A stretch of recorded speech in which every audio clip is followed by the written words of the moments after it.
എല്ലാവർക്കും നമസ്കാരം. ഞാൻ ഇന്നിവിടെ സംസാരിക്കാൻ പോകുന്നത് ഇപ്പോഴത്തെ വിദ്യാഭ്യാസ രീതിയും കുട്ടികൾ നേരിടുന്ന സമ്മർദ്ദവും എന്നതിനെ കുറിച്ചാണ്. ഇപ്പോൾ നമുക്കറിയാം, നമ്മുടെ ലോകം അതിവേഗം മാറിക്കൊണ്ടിരിക്കുകയാണ്. അതോടൊപ്പം നമ്മുടെ വിദ്യാഭ്യാസ രംഗവും അതോടൊപ്പം തന്നെ മാറിക്കൊണ്ടിരിക്കുകയാണ്. ഇപ്പോൾ അറിവിൻ്റെ വലിയൊരു ലോകം തന്നെയാണ് നമ്മുടെ ഓരോ കുട്ടികളുടെയും കയ്യിലുള്ളത്. പക്ഷേങ്കിൽ അതിനും പല വെല്ലുവിളികളും കുട്ടികൾ നേരിടുന്നുണ്ട്.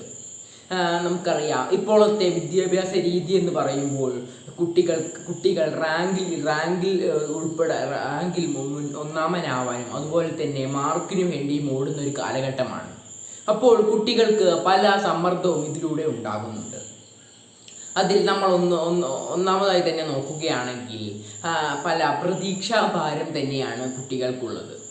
അതെങ്ങനെയാണെന്ന് വെച്ചാൽ, മാതാപിതാക്കളും വിദ്യാർത്ഥികളും അധ്യാപകരും കുട്ടികളിൽ നല്ലവണ്ണം പ്രതീക്ഷ കൊടുക്കുന്നു. അപ്പോൾ അതിൻ്റെ കാരണമെന്ന് പറയുമ്പോൾ, എല്ലാ പരീക്ഷയിലും കുട്ടികൾ ഫുൾ A+ മേടിക്കണമെന്ന പ്രതീക്ഷ കൊടുക്കുന്നു. അപ്പോൾ അത് മേടിക്കാതിരിക്കുമ്പോൾ കുട്ടിക്ക് വളരെയധികം ഭയമുണ്ടാകുന്നു, അതുപോലെ തന്നെ സ്ട്രെസ് ഉണ്ടാകുന്നു. ഇങ്ങനെ പല കാര്യങ്ങളും ഇതിലൂടെ ഉണ്ടാകുന്നു. അതുപോലെ തന്നെ മറ്റു കുട്ടികളുമായി മറ്റു കുട്ടികളുമായി താരതമ്യം ചെയ്യുമ്പോഴാണ് ഇതിൽ ഏറ്റവും കൂടുതൽ പ്രശ്നം ഉണ്ടാകുന്നത്. ഞാനൊന്നുമല്ല, എനിക്കൊന്നുമില്ല, ഞാനൊന്നുമല്ല എന്ന തോന്നൽ കുട്ടികളിൽ ഉണ്ടാകുന്നു. അപ്പോൾ ഇത് കുട്ടികളിൽ സമ്മർദ്ദവും ഡിപ്രഷനും ഒക്കെ ഉണ്ടാക്കാൻ കാരണമാകുന്നു. പിന്നീടുള്ള കാര്യമെന്ന് പറയുമ്പോൾ, കുട്ടികളുടെ ഇപ്പോഴത്തെ സിലബസ് ഭാരവും സമയം കിട്ടാത്ത അവസ്ഥയും എന്നതാണ്. ഇപ്പോഴത്തെ സിലബസ് ഭാരം നമുക്കറിയാം. നമ്മൾ ഒരു ദിവസം കൊണ്ട് പഠിച്ചു തീരാൻ പറ്റാത്തത്ര സിലബസാണ് ഇപ്പോൾ കുട്ടികൾക്ക് കയ്യിലുള്ളത്. അതെങ്ങനെ തീർക്കണമെന്ന് കുട്ടികൾക്ക് വ്യക്തമായ ധാരണ ഉണ്ടായില്ലെങ്കിൽ അതൊന്നും പഠിച്ചു തീർക്കാനും കഴിയുകയില്ല. അപ്പോൾ കുട്ടികൾ ചെറുതായിട്ടൊരു സമയം നഷ്ടപ്പെടുത്തുകയാണെങ്കിൽ ആ സിലബസ് പഠിച്ചു തീരാൻ പറ്റാതിരിക്കുകയും അങ്ങനെ കുട്ടികൾക്ക് സ്ട്രെസ് ഉണ്ടാവുകയും ചെയ്യുന്നു. അതുപോലെ തന്നെ കുട്ടികൾക്ക് കളിക്കാൻ മറ്റ് ഇടപാടുകളൊന്നും ചെയ്യാൻ പറ്റാതെ ആവുകയും അതിലൂടെ ഉണ്ടാകുന്നു. അപ്പോൾ ഈ സിലബസ് എന്ന് പറയുമ്പോൾ കുട്ടികൾക്ക് എടുത്താൽ പൊങ്ങാത്തത്ര എളുപ്പത്തിലായിരിക്കുകയാണ് ഇപ്പോഴത്തെ സിലബസ് എന്ന് പറയുന്നത്.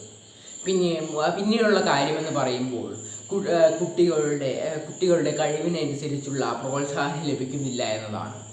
ഇപ്പോൾ നമുക്കറിയാം, എല്ലാ അധ്യാപകരും എന്ന് പറയുന്നത് കലയെയും കായികത്തെയും ഒന്നും പ്രോത്സാഹിപ്പിക്കാതെ പഠിക്കണം എന്ന ഒറ്റ ചിന്ത മാത്രമാണ് കുട്ടികളിലേക്ക് നൽകുന്നത്. അപ്പോൾ അത് കുട്ടികൾക്ക്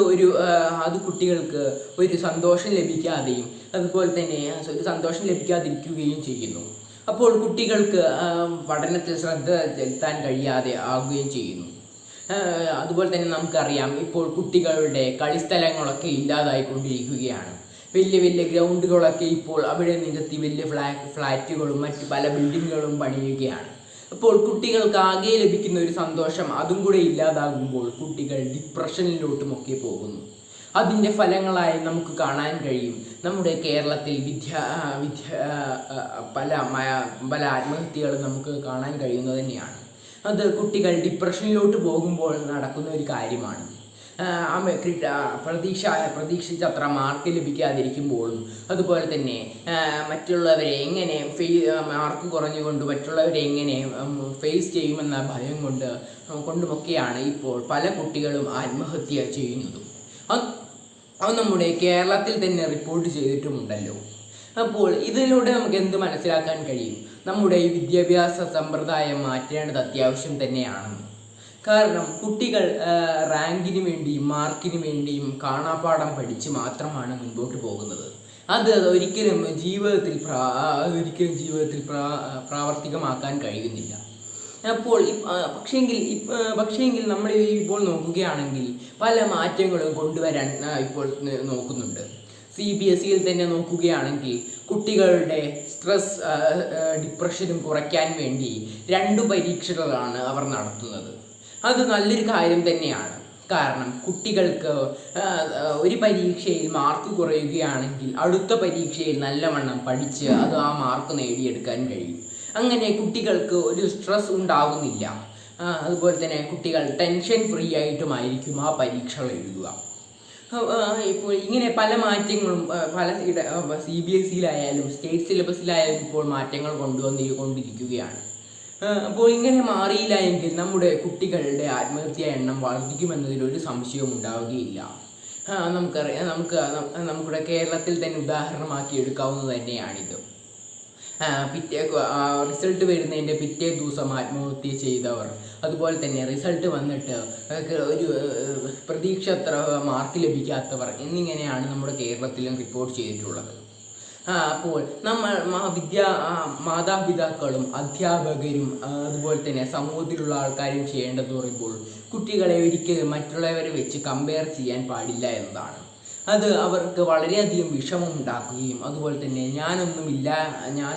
എനിക്കൊന്നും അറിയില്ല എന്ന ചിന്ത കുട്ടികളിലേക്ക് എത്തിക്കുകയും ചെയ്യുന്നു. അപ്പോൾ ഈ കാര്യങ്ങളൊക്കെ ശ്രദ്ധിക്കേണ്ടതും അത്യാവശ്യം തന്നെയാണ്. അപ്പോൾ ഇത്രയും കാര്യം പറഞ്ഞുകൊണ്ട് ഞാൻ എൻ്റെ പ്രസംഗം നിർത്തുന്നു. നന്ദി.